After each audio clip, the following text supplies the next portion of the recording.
بالله من الشيطان الرجيم. بسم الله الرحمن الرحيم. الرحمن علم القرآن خلق الإنسان علمه البيان. الشمس والقمر بحسبان والنجم والشجر يسجدان والسماء رفعها ووضع الميزان ألا تطغوا في الميزان وأقيموا الوزن بالقسط ولا تخسروا الميزان والأرض وضعها للأنام فيها فاكهة والنخل ذات الأكمام والحب ذو العصف والريحان فبأي آلاء ربكما تكذبان. خلق الإنسان من صلصال كالفخار وخلق الجان من مارج من نار فبأي آلاء ربكما تكذبان. رب المشرقين ورب المغربين فبأي آلاء ربكما تكذبان. مرج البحرين يلتقيان بينهما برزخ لا يبغيان فبأي آلاء ربكما تكذبان.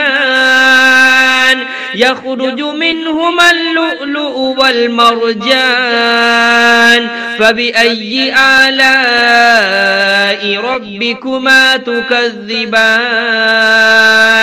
وله الجوار المنشآت في البحر كالأعلام فبأي آلاء ربكما تكذبان. كل من عليها فان ويبقى وجه ربك ذو الجلال والإكرام فبأي آلاء ربكما تكذبان. يسأله من في السماوات والأرض كل يوم هو في شأن فبأي آلاء ربكما تكذبان. سنفرغ لكم أيها الثقلان فبأي آلاء ربكما تكذبان.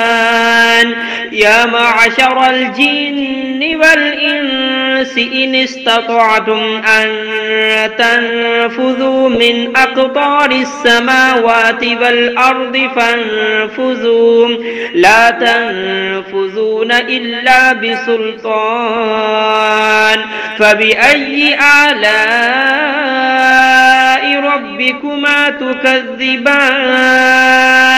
يرسل عليكما شواظ من نار ونحاس فلا تنتصران فبأي آلاء ربكما تكذبان.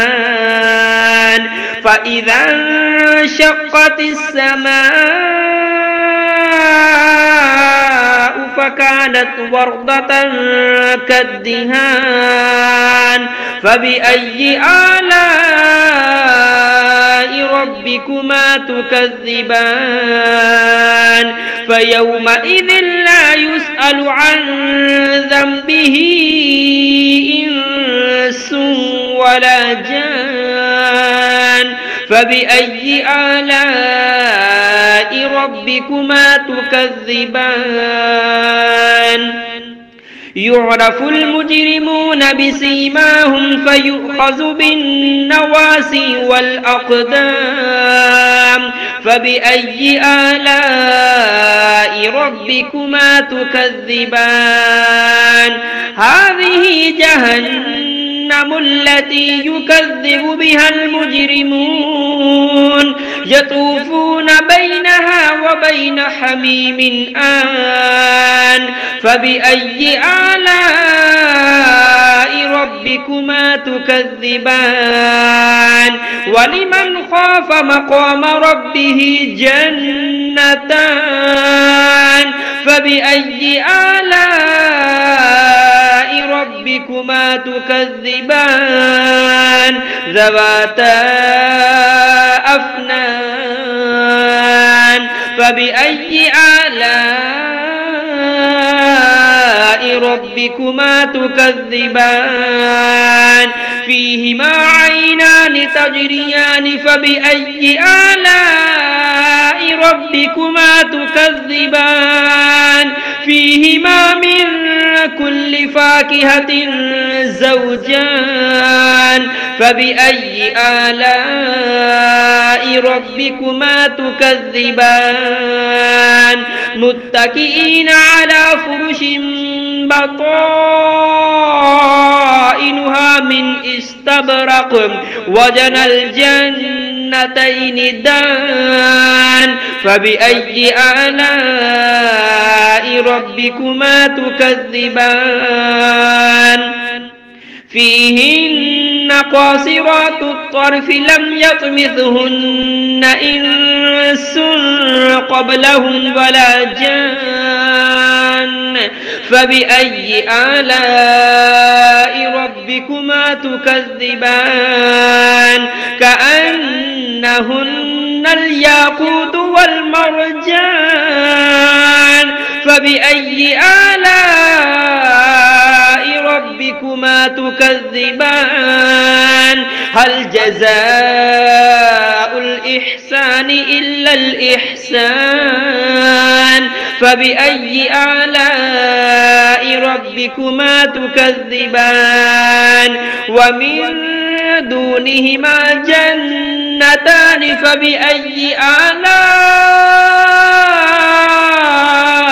ربكما تكذبان مدهامتان فبأي آلاء ربكما تكذبان فيهما عينان نضاختان فبأي آلاء ربكما تكذبان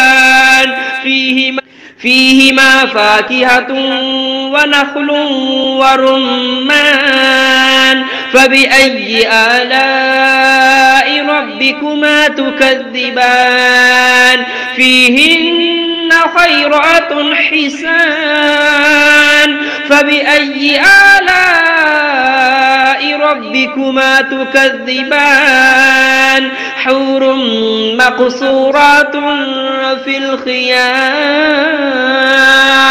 فبأي آلاء ربكما تكذبان لم يطمثهن إنس قبلهم ولا جان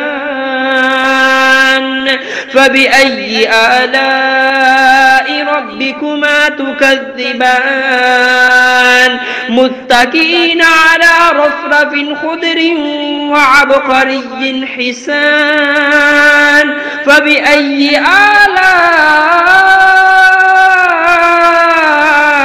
ربكما تكذبان تبارك اسم ربك ذي الجلال والإكرام.